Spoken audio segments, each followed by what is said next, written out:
Even among friends, good manners are crucial. My mother often emphasized this, especially when it came to money, insisting that everything be done properly. Whether or not it applied to past situations, I never imagined how relevant her advice would become. My name is S. I'm a 30-year-old part-time worker living with my 4-year-old daughter and my husband, Bob, who works in an office. We rent an apartment 2 train stops away from my in-laws, who live conveniently close to Bob's workplace. As a result, Bob often has dinner at their place. While it might seem considerate, the reality is that Bob is thoughtless and self-centered. He casually stops by his parents' house after work without informing me, even though I'm at home preparing dinner. I've spoken to him about it many times, but he always makes excuses like, "Mom's making meatloaf and mashed potatoes tonight," and never apologizes. Fortunately, my father-in-law usually calls to ask, "Did Bob let you know he's coming over here?" This heads up at least saves our dinner from going to waste. While my father-in-law is considerate, my mother-in-law is quite the opposite. She often makes snide remarks like, "Bob just prefers my cooking over his wife's."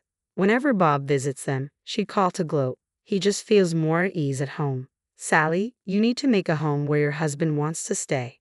She looks down on me, asserting her superiority as a woman and a mother. She also has a habit of barging into our apartment whenever she finds the time. Bob can't relax with this kind of cleaning. "And what's this in the fridge?" She'd criticize my cleaning, snoop through our fridge, and even throw out my cooking, saying, "How dare you serve Bob such an awful meal? Any wife who doesn't take care of food is the worst. Everything you cook just goes to waste." When I pointed out that I could have eaten it instead of throwing it away, she'd retort, "You're the one wasting food." She'd turn red with rage and start yelling. My daughter would get scared and start crying, prompting my mother-in-law to hurriedly leave, not wanting to be disliked by her. She's selfish and quick to run away when things get tough. I confided in Bob about his mother's bullying, but he brushed it off with remarks like, "You're just imagining things," or "She doesn't mean any harm." The bright and sociable nature that initially attracted me to him now feels like a distant memory. These days, he's moody and dismissive, even ignoring our daughter when she tries to talk to him. His standing as a father has hit rock bottom. To make matters worse, the education fund we had been diligently saving for our daughter had completely disappeared. A significant sum, $40,000, had been withdrawn. I knew it had to be Bob, as he had access to the family account. When I confronted him about the missing money, he nonchalantly said, "Our daughter doesn't need the money right now. We can save up again when it's necessary." His cavalier attitude snapped something in me. "Are you serious? How could you just spend the money we saved together like that? It's not about needing it right now. We saved it because we don't know when we'll need it. What did you even spend it on?" "I helped out Mom," he replied. "Our money. Most of it comes from what I earned. Got a problem with that?" "I contributed too. I saved by cutting our budget and worked hard to manage that money." "Your contributions are insignificant." Our argument escalated, fortunately without waking our daughter. "That's it, we're getting a divorce. I knew you were careless, but to withdraw our child's savings without a word is unbelievable. Go ahead, like you can survive on a part-time salary." I was momentarily speechless. Seemingly satisfied with silencing me, he sneered, "I'm always ready for a divorce," and went back to his room. Though I clenched my fists in frustration, I refused to just cry myself to sleep. Determined, I began preparing for the divorce. I overheard my wife talking on the phone with Bob this morning. My father-in-law messaged me the following Friday. It seemed my mother-in-law had invited my husband for a special dinner that night. Since Bob hadn't mentioned anything to me, he was likely planning to go without telling me again. Ever since I declared my intention to divorce and was belittled for my part-time job, Bob's attitude toward me had shifted to one of disdain. He'd say things like, "I don't need to care for a dependent like you," while scattering the laundry around and neglecting to clean the room.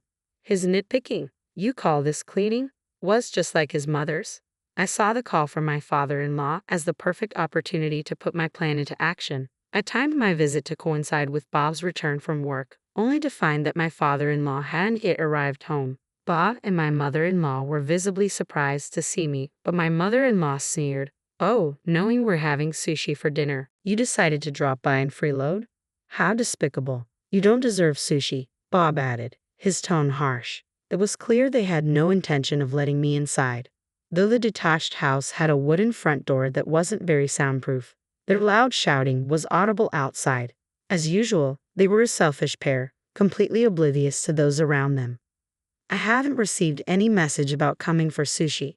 The only thing I was told by your father was that you were visiting your parents' house. Are you being sarcastic because I didn't inform you?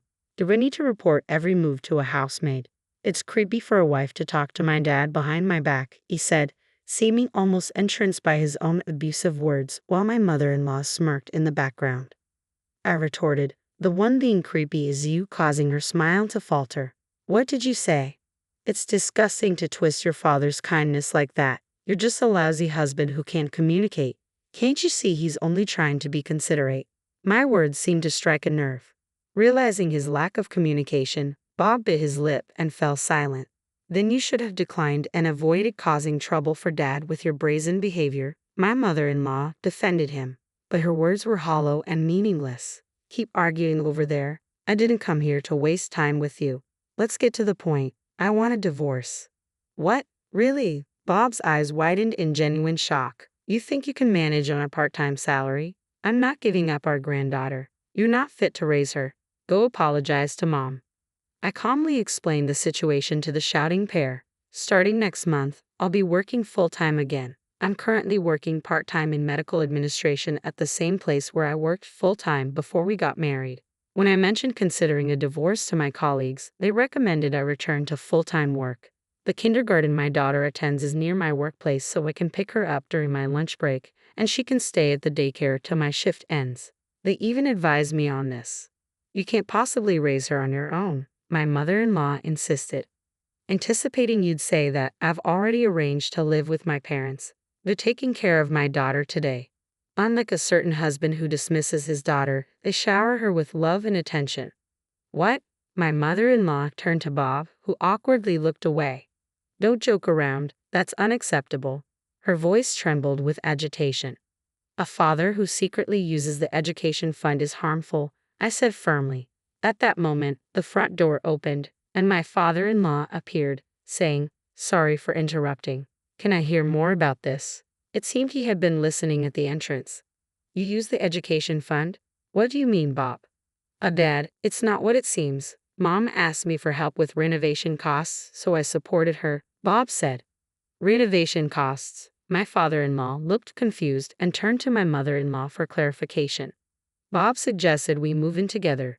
It's more cost-effective than continuing to pay rent, and if we're going to live together, renovations are necessary, she explained. That's where the money went. I was overwhelmed by the new information. Moving in together, I haven't heard anything about that. And what about the education fund?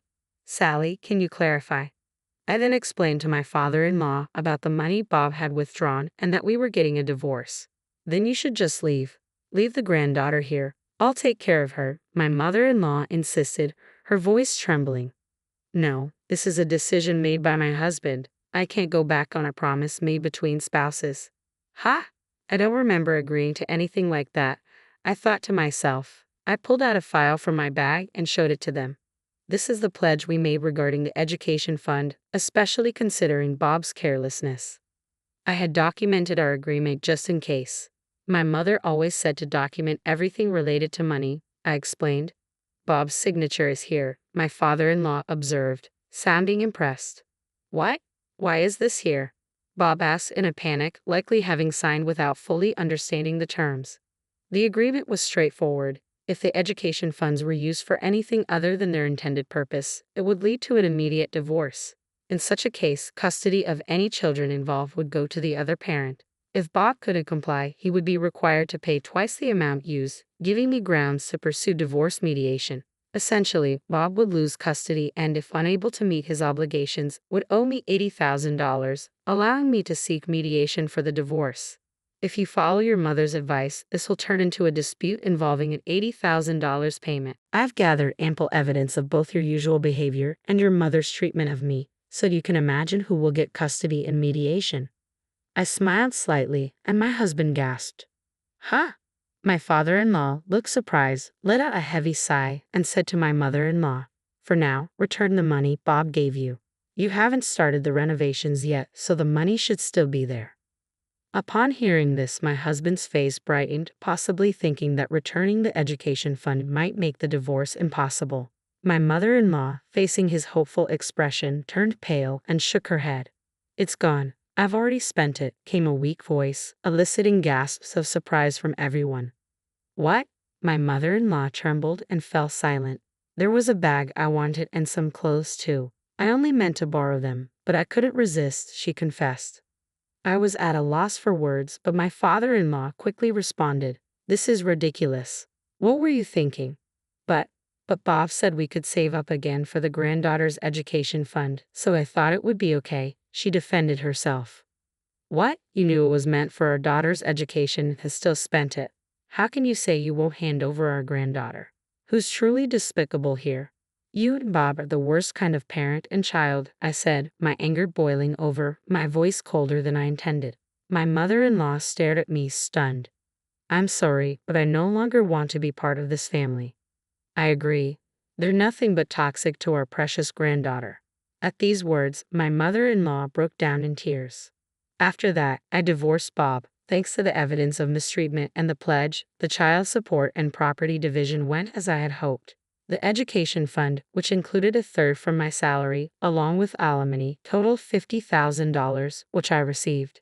My ex-husband struggled to come up with the money, and my mother-in-law had to sell all her designer goods and jewelry to contribute.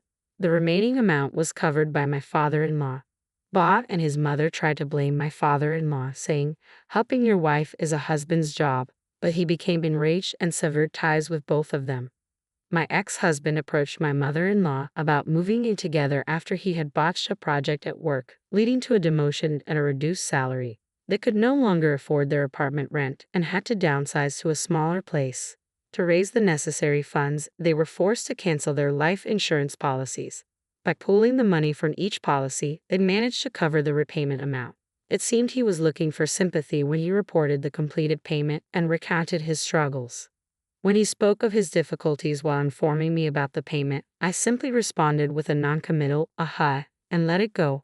Frustrated, he shouted over the phone, "Don't you have a word of gratitude?" "No, I don't. I have grievances of my own, so how about adding that to the bill and charging me for it?" I suggested, and he fell silent. I then hung up and changed my contact information. That was the last I heard from him. However, my mother-in-law later asked my father-in-law for a reconciliation, but he clearly refused. From what he gathered, their situation was dire. Their spending habits had not improved, and their finances were in disarray. Now, the once close parent-child duo were mired in constant arguments, blaming each other for their troubles. "Ha, your beloved son, isn't he?" my father-in-law said sarcastically. My mother-in-law retorted, "He's nothing but an irritating money pit." Whether dealing with parents, children, or spouses, it's crucial to be clear about financial matters. Reflecting on my mother's teachings, I felt a deep sense of affirmation in her wisdom.